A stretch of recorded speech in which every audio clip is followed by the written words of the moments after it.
गुरु के नाम, कर लो सतपुरुष को प्रणाम। ले गुरु के नाम, कर लो सतपुरुष को प्रणाम।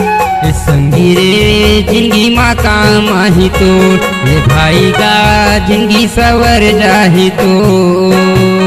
संगी रे जिंदगी माँ काम आही तो, ये दीदी वो जिंदगी सवर जाही तो। ले गुरु के नाम, कर लो सतपुरुष को प्रणाम।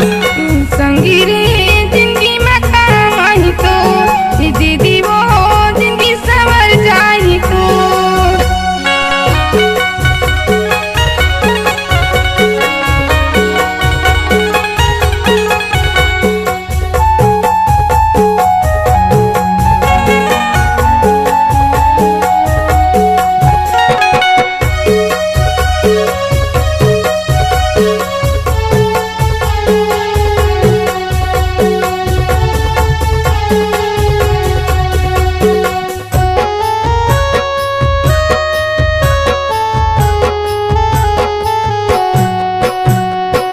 सत्य कर्म करे कतना मजा है, बुरा कर्म करे कतना सजा है।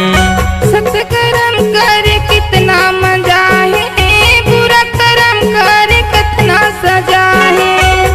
थोर बातें में हो लड़ाई, काला काला समझाओ संतो मोर भाई।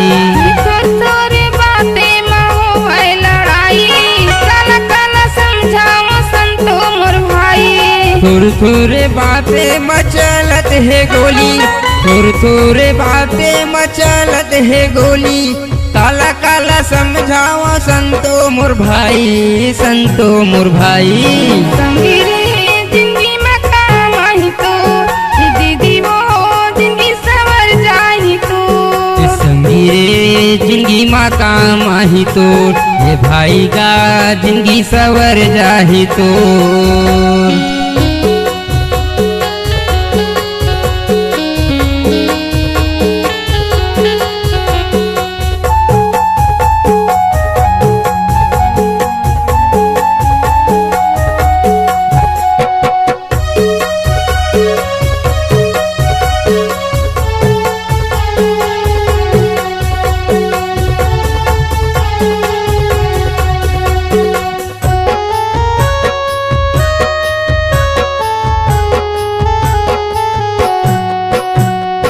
मनुष्य तन लात पाए रे भाई, सत्य नाम के कर ले कमाई। मनुष्य तन लाते पाए रे भाई, सत्य नाम के कर ले कमाई। माया ला छोड़ बंदे सुख लात पावे, झुके उबार हो ही अमर लोक जावे।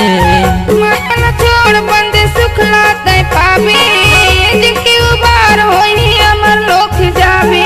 सनमासी कहत हाँ सुन ले मोर भाई, सनमासी कहत हाँ सुन ले मोर भाई। बुरा कर्म छोड़ दे वही में भलाई, में भलाई। संगी रे जिंदगी में काम आही तो, ये दीदी वो जिंदगी सवर जाही तो। संगी रे जिंदगी माँ काम आही तो, ये भाई का जिंदगी सवर जाही तो। ले गुरु के नाम, कर लो सतपुरुष को प्रणाम। ले गुरु के नाम, कर लो सतपुरुष को प्रणाम। संगी रे जिंदगी में काम आही तो, ये दीदी वो जिंदगी सवर जाही तो।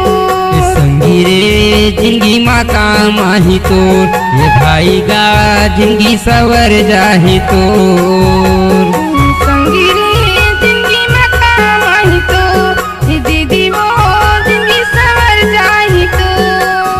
नवा छत्तीसगढ़ी गाना सुने और देखे पर हमार YouTube channel Bhardwaj film production ला सब्सक्राइब करो।